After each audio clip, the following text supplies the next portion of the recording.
Religious scriptures से पढ़ के बोला है, तो अगर आपको आपत्तिजनक लगता है तो वो तो सवाल ही बदल गया फिर, क्योंकि मेरी मंशा नहीं है कि मैं किसी भी धर्म विशेष की कहीं पे भी उसके खिलाफ नफरत फैलाऊं या इंसल्ट करूं या गाली गलौज करूं या फिर माहौल खराब करूं। जो लिखा है वो मैंने बोला है, और अगर वो कहीं गलत है तो आपको आपत्तिजनक लगता है तो फिर वो तो मैं कहूंगी कि मैंने तो नहीं लिखा और मैंने अपने मन से भी नहीं बनाया।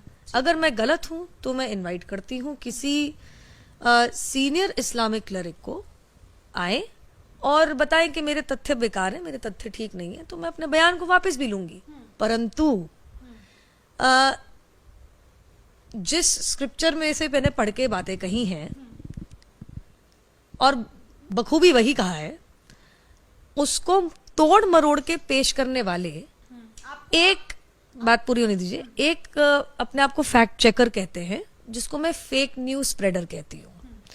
वो कह रहे हैं कि मैंने गाली दी, बता दीजिए कहाँ दी। वो कह रहे हैं कि मैंने नफरत फैलाई, भैया मैं तो जो लिखा है पढ़ के बता रही हूँ। वो कह रहे हैं कि कहीं ना कहीं मैं माहौल खराब करने की और एक तरीके से हेट स्पीच टाइप कर रही हूँ। एक तो मैं बात बता दूं आपको, ये जो कह रहे हैं जिन्होंने इसको ट्विस्ट मारा है, माहौल उन्होंने खराब तब से किया जब उन्होंने झूठ बोला, और उनका नाम है मोहम्मद जुबैर, और वो एक so called fact check Alt News करके चलाते हैं।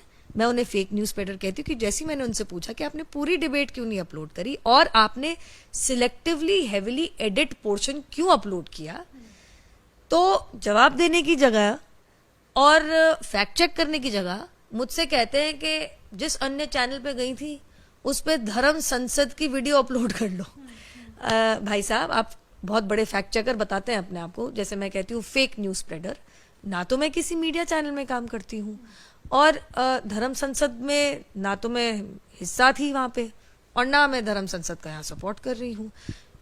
मेरा सवाल आपसे ये है कि आपत्तिजनक शब्द इसलिए मैंने कहा क्योंकि अगर आपको वो आपत्तिजनक नहीं लगता है तो जो आपने कहा, जिस एडिटेड चीज़ को मतलब जो एडिटेड पोर्शन है जिसको डाला गया है मोहम्मद जुबैर की तरफ से, उस बयान को आप दोहरा सकती हैं? देखिए, साफ बात तो मैं इतनी कहूंगी कि अब ये मामला सब जुडिस है। जिस तरीके की 70,000 प्लस मुझे जान से मारने की धमकियां आई हैं, और मैं आपको बता दूं तो भारत से नहीं विश्व भर से आ रही हैं। क्या आया है मेरे लिए? गुस्ताखे रसूल की एक ही सजा, सर तन से जुदा। क्यों? क्योंकि मोहम्मद जुबैर ने कहा कि मैं नफरत फैला रही हूं। क्या आ रहा है कि मेरी माता जी का सामूहिक दुष्कर्म हुआ तो मैं पैदा हुई, और इसीलिए मेरा और मेरी बहन के साथ सामूहिक दुष्कर्म होना चाहिए। क्यों? क्योंकि मोहम्मद जुबैर ने, जो ऑल्ट न्यूज वाले हैं, उन्होंने कहा कि मैं गाली गलौज कर रही हूं। तीसरा, कि मुझे और मेरे परिवारजनों को जान से मारना पड़ेगा। क्यों? क्योंकि मोहम्मद जुबैर ने कहा कि मैं नफरत फैला रही हूं। कृपया करके फैक्ट चेक करें, मैं इनवाइट करती हूं। मैं मोहम्मद जुबैर को ज्यादा इंटेलेक्चुअल नहीं समझती, ना जानकार समझती हूं। मैं इनवाइट करूंगी कि कोई इस्लामिक क्लरिक आए। देखिए, हम लोकतंत्र में रहते हैं, ये जगह सिविल डिबेट की है। अभी मुझे कुछ थ्रेट्स आई हैं जिसमें मेरे बलात्कार के साथ ये कहा गया है कि हमारे कृष्ण भगवान तो सामूहिक बलात्कारी थे, फोटो के साथ आया है। अब कृपया करके मुझे बताइए, मैं या किसी के भी नाम मुंह से आपने सुना है कि भैया जान से मार दो, बलात्कार कर दो? सुना आपने किसी के मुंह से? जिस तरीके का ये टारगेटिंग चल रही है, जिसमें करीबन 1 लाख मैसेजेस 70,000 बार पढ़ चुकी, मैं मजाक नहीं कर रही हूँ। अब तो 80 हो गया होगा कि मैं परेशान होंगी, कितना फॉलो कर लूंगी सोशल मीडिया पर, फोन कॉल। सुबह मेरे पुराने घर पे तो लोग एकत्रित हो गए थे पूछने के लिए नुपुर शर्मा कहाँ है। मैं आपके द्वारा, आपके माध्यम से, देखिए, सिविल सोसाइटी में इस चीज की जगह नहीं है। विचार विमर्श करिए, अच्छी बहस करिए, तथ्य अगर है तो उसके ऊपर दूसरा तथ्य दीजिए। अगर मैं कुछ कह रही हूँ गलत है तो आप उसको नकारिए, बताइए कि मैं कहाँ गलत हूँ, मैं अपना बयान वापस लूंगी। लेकिन जवाब में अगर आप मुझे मेरे परिवार के साथ सामूहिक दुष्कर्म, सर तन से जुदा और जान से मारने की और खून खराबा करने की और माहौल बिगाड़ने की बात करेंगे, सिर्फ भारत से नहीं आ रही है, पाकिस्तान से, इंग्लैंड से, दुबई से, साउथ ईस्ट एशियन कंट्रीज से और ऐसी तमाम जगहों से आ रही है। एक किसी ने मुझे अभी एक लिंक भेजा जिसके बारे में मुझे पता ही नहीं था। उन्होंने तो वो वाली कंपाइलेशन बनाई है जिसके बारे में मुझे पता ही नहीं था कि ये भी चल रहा है इंस्टाग्राम पे, ट्विटर पे, फेसबुक पे, अन्य सोशल मीडिया प्लेटफॉर्म पे, मेरे फोन पे, मेरे इनबॉक्स में, मेरे ईमेल पे, मेरे व्हाट्सएप पे। मैं इतना कहना चाहूंगी, अगर मुझे या मेरे परिवार में से एक सिविल सोसाइटी की डिबेट की जगह अगर मुझे या मेरे परिवारजनों में से किसी को भी इतनी सी भी हानि हुई तो उसमें 150% मोहम्मद जुबैर जिम्मेदार है, क्योंकि उन्होंने नकली, फर्जीवाड़ा, फेक न्यूज फैलाया। फैक्ट चेक करने की जगह, सिविल डिबेट करने की जगह उन्होंने एक heavily edited selective video upload किया और जब उनसे पूछा कि आप सब कुछ दिखाइए तो उन्होंने बात से मुकर के बिल्कुल डाइवर्जन मार लिया। जो वीडियो मोहम्मद जुबैर ने शेयर किया है वो डिस्टॉर्टेड है। मैं आपको कह रही हूं वो हेविली एडिटेड है और अब मामला सब जुडिस है। मैंने अपनी कंप्लेन दर्ज कर दी है। इंटेलिजेंस इनपुट से मुझे पता चला है कि मुझे और मेरे परिवारजनों को ये सिर्फ हल्की नहीं है, बहुत सिवियर डेथ थ्रेट है।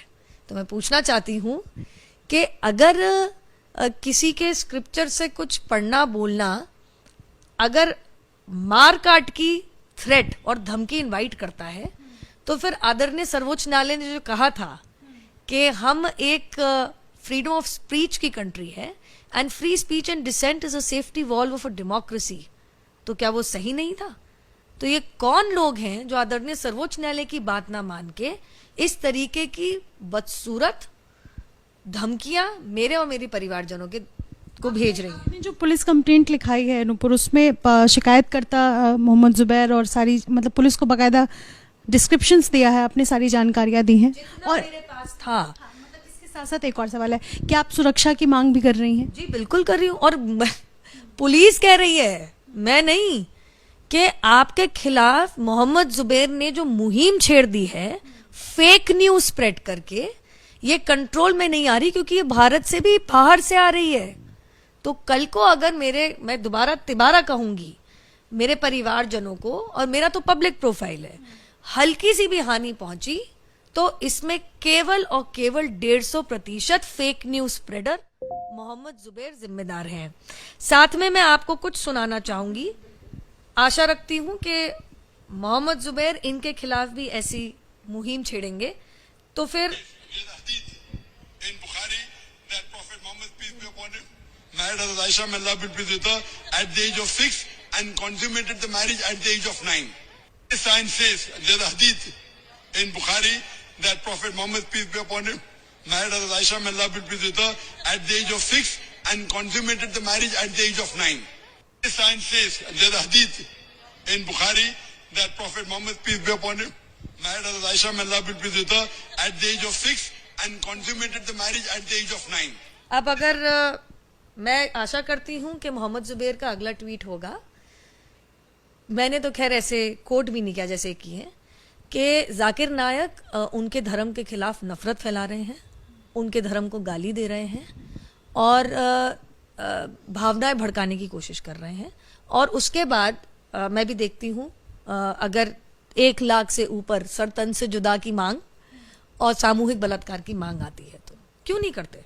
मैंने बोला ना, एक सिविल सोसाइटी है, डिबेट करते हैं। अगर किसी के स्क्रिप्चर से कुछ कोट करना अगर नफरत फैलाना है तो सवाल ही बदल गया, सवाल ही बदल गया। और मैं आपको क्या दिखाऊं, क्या दिखाऊं मैं आपको, मैं क्या क्या दिखाऊं आपको? The calls I am getting, the messages I am getting, and मैं कितनी बारी दोहराऊं कम है, मेरे परिवार में से किसी को भी कुछ हुआ, करने वाला और उससे बड़ा अपराधी मोहम्मद जुबैर रहेगा। देख लीजिए आप, ये देखिए सब, ये देख लीजिए आप सब।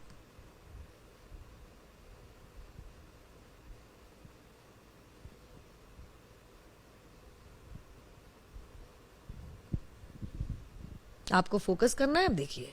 मैं चाहती हूं दुनिया भर देखे।